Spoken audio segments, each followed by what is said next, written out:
Olá, tudo bem? Eu sou Rosane Fontana, hipnoterapeuta, e o vídeo de hoje é para dar continuidade ao vídeo anterior, que é sobre controlar os pensamentos. Será que é possível? Então, para começar, eu quero falar um pouquinho sobre o controle, né? O que é o controle? Uma das definições que eu encontrei é ter poder sobre o que está acontecendo. Será que a gente tem esse controle? Pensa aí, se pergunta, eu tenho controle sobre o outro? Eu tenho controle sobre o tempo, sobre as minhas emoções.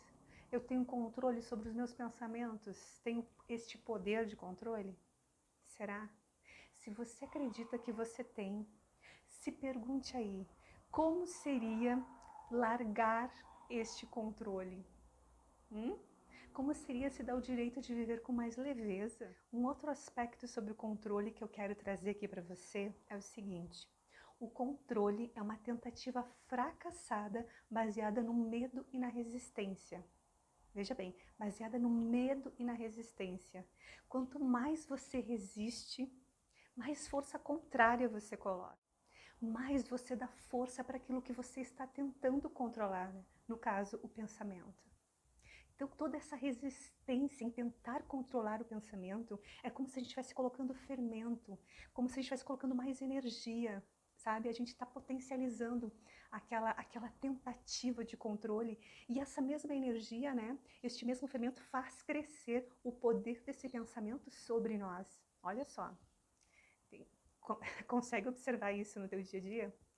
Então, toda essa é como, né, uma das leis de Newton, né? Quanto mais força você faz, mais aquele objeto faz força contra você, né?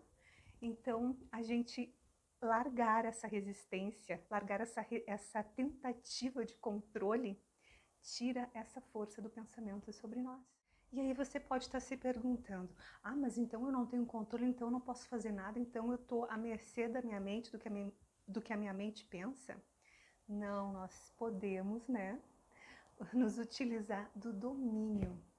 Que o domínio ele é um movimento da consciência, muito diferente do controle. Então, e como que é exercer esse domínio? Pode dominar o que você fala para si e para o outro. Porque quanto mais nós falamos, mais nós fortalecemos aquele pensamento na mente. É como se fosse retroalimentar o pensamento, entende? Quando nós falamos o que estamos pensando, então nós estamos dando mais força para aquele pensamento, né? Olha só, porque surge um pensamento, né? E poderia simplesmente você mudar de pensamento, fazer outra coisa. Mas o que acontece na maioria das vezes? Você sai contando o que você pensou, né? Então você pensou, você está falando, né, contando para outra pessoa ou falando para si mesmo. Então você está retroalimentando, você está dando poder àquele pensamento. Então nós podemos sim, né, largar, deixar esse controle e começar a vivermos mais no domínio dos nossos pensamentos.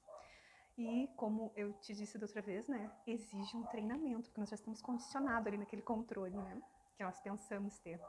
E vou te contar, assim, que eu já tive muito tempo da minha vida, né, a maior parte dela, cá pra nós, em que eu acreditava que eu tinha esse controle, né, e isso ia das menores coisas, como por exemplo, se eu fazia uma programação para o meu final de semana, né, eu programava aonde que eu ia ir, o que eu ia fazer, com quem eu iria, até o horário e tudo mais. Chegava no momento, acontecia alguma coisa, né, em relação à pessoa com quem eu ia, ou em relação ao que eu ia fazer, se era cancelado, ou se chovia, né, enfim. Qualquer coisa que fugisse àquela minha programação já era o suficiente para me chatear, para me aborrecer, né? Porque não foi como eu planejei, saiu do meu controle, entende?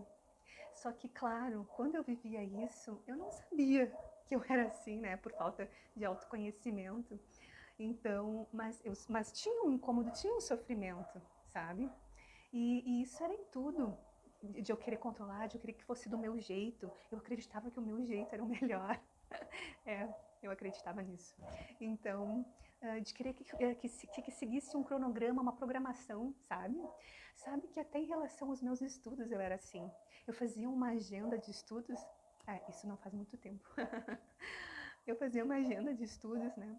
E eu começava a estudar para seguir aquela agenda que eu acreditava que era melhor, porque tinha uma linha de raciocínio e tudo, né? E o que acontecia? Quando eu estava estudando um tópico, eu ficava com uma dúvida, eu ia procurar, né, a resposta dessa dúvida e acabava saindo desse cronograma, dessa agenda. E aí eu já me cobrava, sabe? Porque eu saí do meu cronograma, porque eu não estou sendo disciplinada, sabe? Eu ficava com cobranças, porque eu não estava ali no controle, entende? Então você vê o peso que a gente coloca sobre esses pequenos atos que a gente faz no dia a dia, por falta de querer manter aquele controle ali nas mãos sobre tudo, sobre todos, sobre nós próprios, né? Então querer manter esse controle traz um sofrimento, sim, né? E então olha só, né? Voltando um pouquinho agora pro controle, né? Então o que acontece? Pro controle do pensamento, né? O que acontece? A gente tem um primeiro pensamento, aí a gente se associa à nossa mente, né? E cria uma historinha, que a partir desse primeiro pensamento desenvolve toda uma historinha. Assim, por exemplo, se você é casado e o teu marido tem um horário fixo, certo, para chegar todo dia. E hoje ele não chegou naquele horário. Aí a mente vem pensando, mas ele está atrasado, já passou do horário de ele chegar. Foi só um pensamento, né? Uma constatação. E a partir desse pensamento, a tua mente, você começa a desenvolver uma historinha. Ah, mas ele estava muito estranho essa semana. Ah, ele falou atravessado comigo. Ah, ele anda pensativo. Ai, será que ele tem outra? E aí você, dentro dessa historinha, né, o corpo já começa a receber aqueles neurotransmissores, a se sentir mal, né? Então tem todo um desenrolar. Agora, o que acontece, né, como seria a partir do primeiro pensamento que você observar, né, se você já iniciou essa prática de observar o pensamento, então você observou aquele primeiro pensamento e a partir dele, se ele é contrário ao que você quer sentir, ao que você quer para você, você pode direcionar a tua mente para um outro lugar, para um outro pensamento, que é o que você escolhe para você, entende? Então, por isso que, como eu sempre digo em outros vídeos, eu considero muito importante a gente saber, a gente ter clareza do que a gente quer, do que a gente quer ser, do que a gente quer, como a gente quer sentir, os objetivos que a gente quer alcançar, para onde a gente quer ir, né? Onde a gente quer chegar. Porque assim, a cada pensamento eu posso questionar. Esse pensamento me traz como eu quero me sentir? Este pensamento me leva para onde eu quero ir? Me leva a atingir o meu objetivo? Não, então eu vou trocar esse pensamento. Eu vou pensar num pensamento que é condizente com o que eu escolho para mim. Faz sentido para você?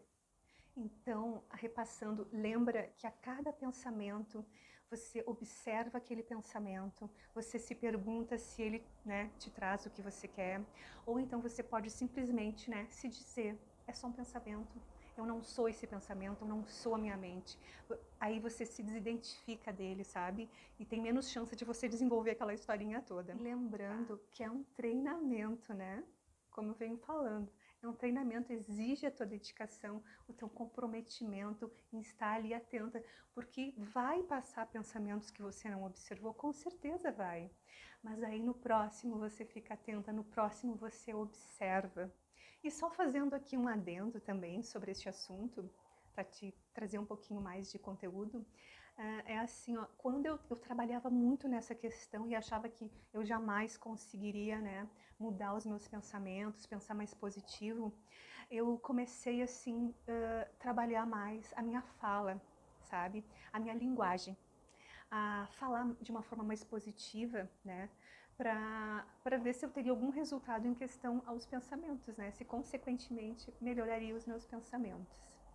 Então, eu quero te propor, né, que você pode experimentar, já que você é uma pessoa que está comprometida em observar os seus pensamentos, né, em observar como você pode mudar, né, positivamente a tua linguagem também, a forma que você se comunica no teu dia a dia, contigo mesmo, né, com as outras pessoas, né, que tipo de palavras você está acostumado a usar. Por exemplo, tem muitas pessoas que usam a palavra tentar. Como seria você substituir a palavra tentar, que pressupõe fracasso, pela experimentar. Que no vídeo hoje mesmo eu usei várias vezes a palavra tentar, mas foi intencional, porque é uma tentativa fracassada, né, de ter esse controle, tá? E uma outra palavra é a palavra problema. Eu tô tão acostumada a não usar a palavra problema, eu uso mais assim, ó, uma questão, ou tu pode dizer um desafio, né? Você pode observar que eu falo assim, se você tem uma questão, muitas vezes tem algumas pessoas que podem ficar até com dúvida, né? O que é uma questão para ela, mas é isso que eu tô me referindo, a um problema. Então, se você chama de problema, quando eu falo uma questão, eu estou falando de problema. Mas você pode falar, eu estou com um desafio. Olha só de você ouvir essa palavra, né? Problema, já causa um desconforto, né? Agora, se você fala, eu tenho um desafio, é diferente, né? Agora, olha só a próxima palavra. É a palavra esforço. Percebe que essa própria palavra, ela tem uma resistência, ela, né, tem uma força contrária ao que é natural. Porque quando a gente precisa se esforçar para fazer alguma coisa, para mim dá a impressão que eu estou fazendo uma coisa contra a minha própria vontade, algo que não é natural para mim, algo que não é bom para mim, né? E quando eu estou me dedicando, não. Quando eu estou me dedicando é em algo que eu gosto, é algo que é importante para mim, algo que eu quero. Tem muita diferença, tá? Então, reflete aí sobre, dá uma observada também nas palavras que você costuma usar no teu dia a dia. Pode anotar, pensar como você pode substituir. Porque assim, ó, para mim tem dois aspectos sobre as palavras que a gente utiliza, né? Uma é essa questão de interpretar, de como a gente sente aquela questão da palavra, né? E a outra, para mim, é a questão de que tudo é energia, tudo tem uma frequência de vibração. Então, a partir do momento que eu adoto palavras que são mais de acordo com a frequência de vibração que eu quero ter, eu, consequentemente, me sinto melhor também, tá? Então, eu vou fazer mais um vídeo para trazer outras técnicas que você pode utilizar nessa tua dedicação em trabalhar com os teus pensamentos de uma forma mais harmônica, mais leve, tá? Se você gostou desse vídeo, eu quero te pedir para você compartilhar com outras pessoas e se você não é inscrito no canal, eu quero te pedir para você se inscrever no canal, tá bom? Um grande beijo e até o próximo vídeo.